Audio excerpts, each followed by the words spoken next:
Magandang araw sa inyong lahat. Ako nga po pala si Angelica Arsoleto at may ibabahagi po ako sa inyong kaunting kaalaman tungkol sa salamin sa mata. At ito po ang ibabahagi ko sa inyong salamin. Buksan na natin. Isa po siyang anti-radiation na may photochromic na maaari niyong magamit tuwing kayo ay gumagamit ng mga gadgets.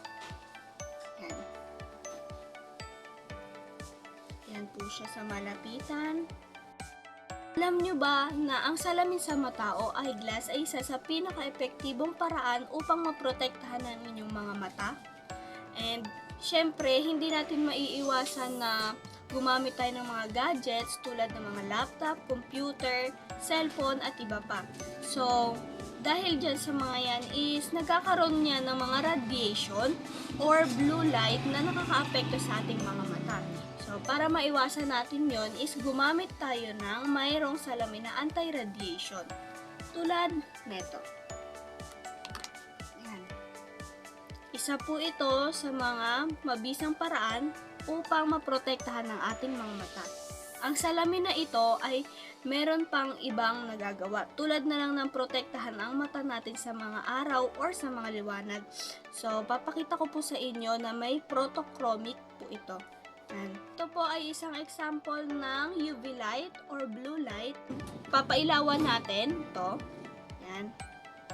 Tapos, yung kalahati niyan is hindi ko gagalawin. Din yung kalahati ay iilawan ko. So, titingnan natin ang pagkakaiba ng dalawa.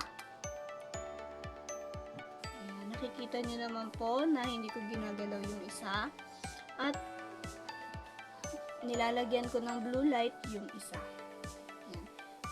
Antayin lang po natin na mamatay ito at titignan natin kung ano ang pagkakaiba.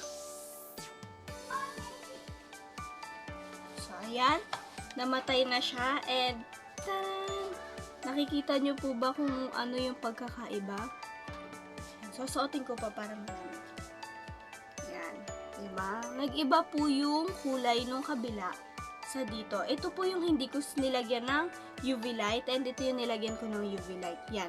Yan po ang isang pinakamagandang paraan upang maprotektahan din ang ating mga mata. Kung gusto nyo po ng may photochromic, yan. Ito po yun, yung umiitim. And may anti-radiation na din po siya. Yan. Nakikita nyo naman po, diba, na nag-iba yung kulay ng kabila at hindi nagbago yung kabila.